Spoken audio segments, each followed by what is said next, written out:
There is a hidden history that has been deliberately obfuscated from the peoples of the world, and that's why I am on the trail of the Nephilim.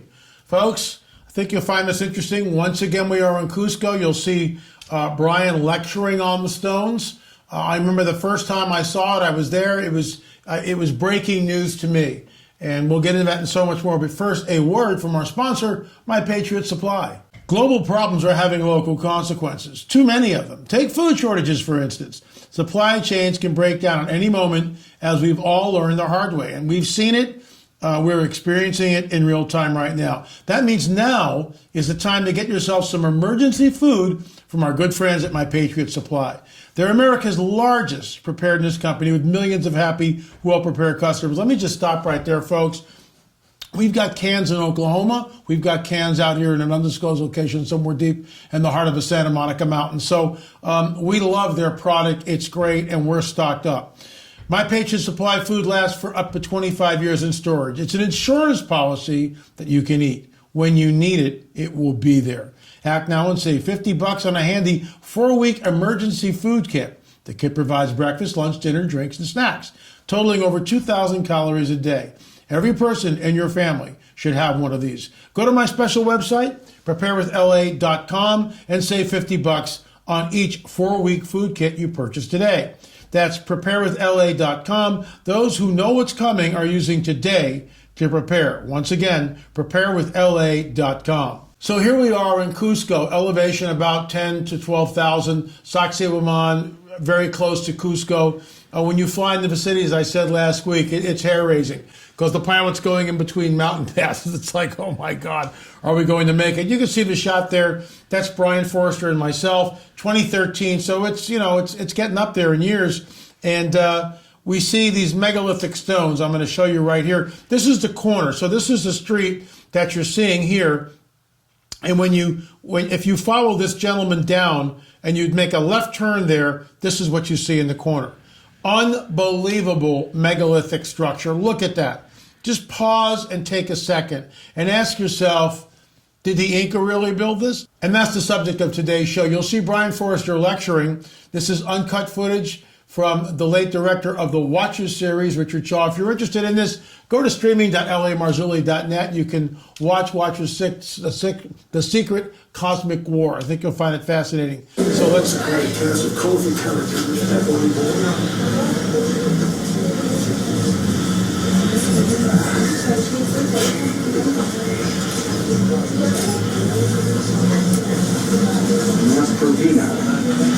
And you can see really very clearly, let me just scroll back a little bit. So here we've got the megalithic stones, but far superior stonework, as you heard Brian expound on. Look to the right of it where my cursor is. I affectionately call that Inca slop. So the Inca come in, they see this, something's happened, something semi-cataclysmic has happened. So they come in with head-sized boulders, head-sized indigenous stone, and then on top of that, scrolling a little further, you see what Brian will call, this is when the conquistadors, the Spanish come in, and this is nice stonework. I mean, I'd be proud to have that, but it's dressed stone, and it's well done, but it has nothing at all to do with this. So here's Brian's take on it. Uncut version from 2013. Here you go. Actually, the best way to show it is to do a circle route. If you can follow me around. Yeah. Well, and that too, because you look up that way, but also this corner is so amazing. Well, the important thing is that they call this pre-Inca, but this is Inca. You know, the stuff before the Inca is better. The stuff after the Inca is worse. So you're going from the finest craftsmanship being the oldest craftsmanship. The worst craftsmanship is the more recent, which is counter to what conventional archaeology or even the so-called history of humanity is. That supposedly we start from being very primitive to the so-called sophisticated nature that we're at now. But any ancient society will tell you that cultures go in waves. They crest, then they crash, then they crest, then they crash. Atlantis being the ultimate example, so-called Atlantis. But the important point is that in this corner, this little corner of 100 square feet, we have the megalithic on the bottom. This stone came from 30 kilometers away. Every stone is super heavy, in some cases multi-tons. Above that, you have Inca repair work. And then above that still, you have where the Spanish recycled an Inca building, and that's on top of the Inca work. And then even higher, you have colonial Spanish. So you have the entire history of Cusco given an example of in this wall from the bottom to the top. Finest work at the bottom, worst work at the top. Oldest at the bottom, most recent at the top.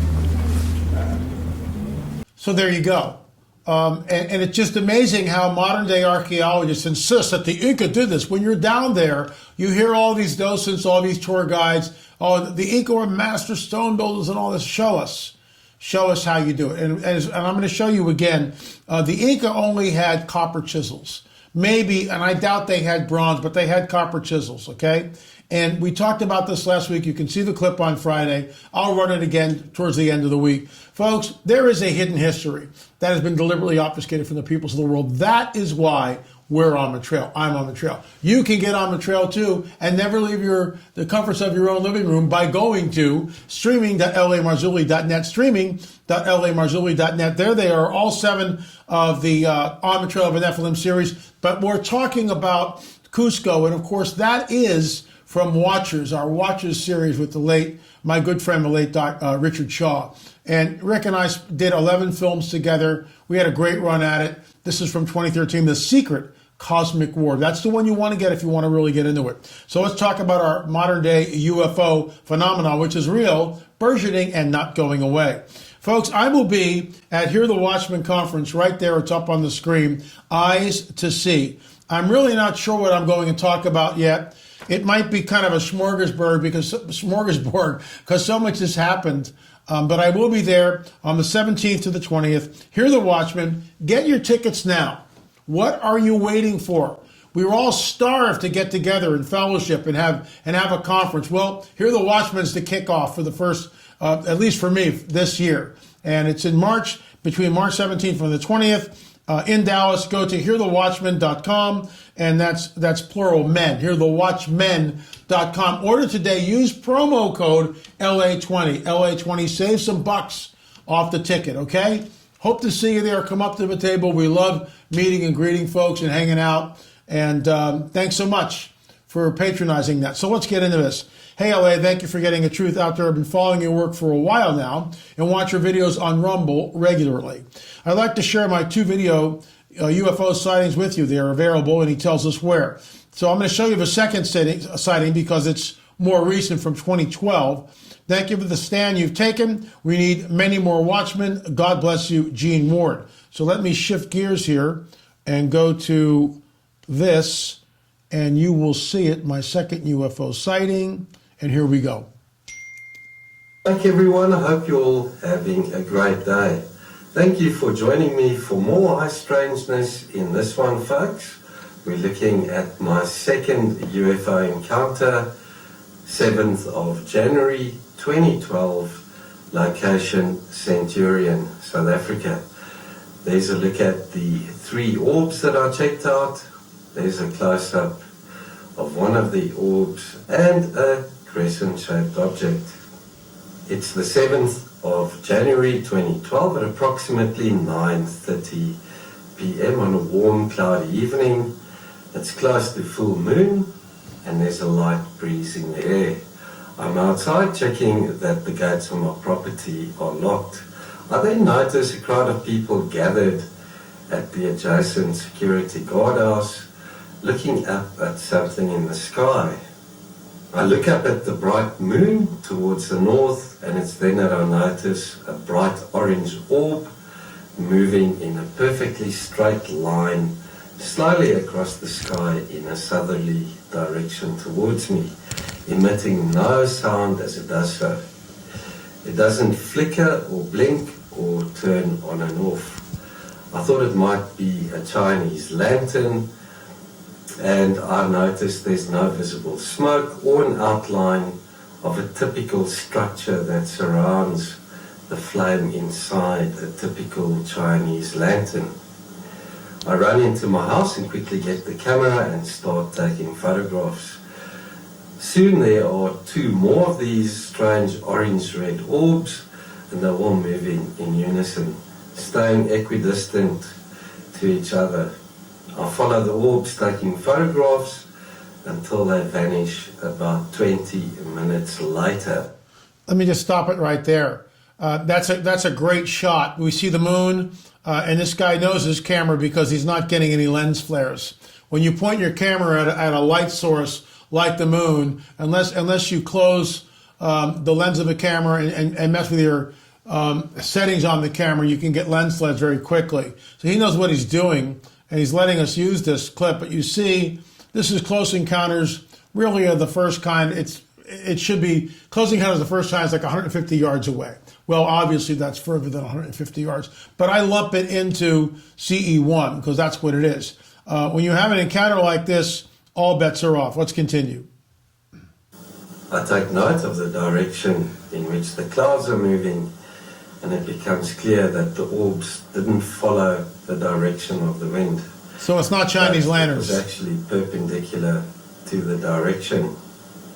It's then that I notice a huge crescent-shaped object, very dark grey in colour and barely noticeable against the night sky above me, slowly moving in a southerly direction, following the same trajectory as the orbs. I estimate it to be about 30 meters above me and moving at about a walking pace. It has no light and emits no sound. I take a few photographs, but later analysis don't show the object. It's probably due to the fact that it was so dark. So I would just like to thank Gene Ward. It was a great presentation that he did. There's his YouTube channel right there. You can go and check out some of the things for yourself. Folks, I have to tell you, we have a UFO film. Most of you know this. If you go to the text box right below this, you'll see free film. UFOs are real burgeoning, not going away. The Coming Great Deception and the Luciferian Endgame. If you're interested in the book, you got to go to the website and buy it. The book is not free, but the film by the same name is free. We are working on number 2 and number 3. All this to say that when they show up, when the revealing actually happens, mile-wide craft hovering over a town near you, everything changes, and it changes very, very quickly.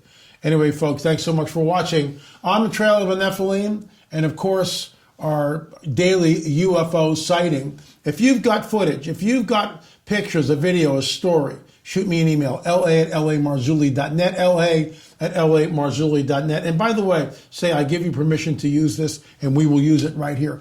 People need to know what is happening on this planet, because prophecy tells us that men faint from fear from what is coming upon the earth, that the dragon will come with all signs and lying wonders. What does that mean to you? What does that mean to me? What would cause men and women to faint from fear from what is coming upon the earth? In my opinion, it is the coming great deception. Mile-wide craft will change everything. Thanks so much for watching. Remember, we'll see you on the air or in the air.